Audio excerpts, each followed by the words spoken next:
Kenapa kita letak priority? Sebab benda tu kita rasa penting.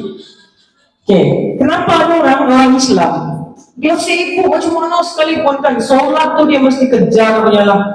Sebab apa? Wajib tu secara bahaya kalau tak solat nanti ditanya di akhirat kan. Kita letak tu sebagai priority, tak kira yang lain tu belakang kira. Mesti ini dulu, ini. Yang ini tu tak masuk tambah pendapatan. Sebab itulah kita tak tambah pendapatan. Kalau tuan-tuan, once kita buat decision, tambah pendapatan ni mesti buatlah, mesti tambah. Automatically otak kita akan fikir, macam mana mau tambah pendapatan? Sebab cara tambah pendapatan ni sangat senang, banyak. Kalau saya tengok dekat KL tu kan, orang jual jambu, jual mangga dekat traffic light dalam hati saya. Kalau saya tak buat apa saya buat ni, saya pergi jual mangga.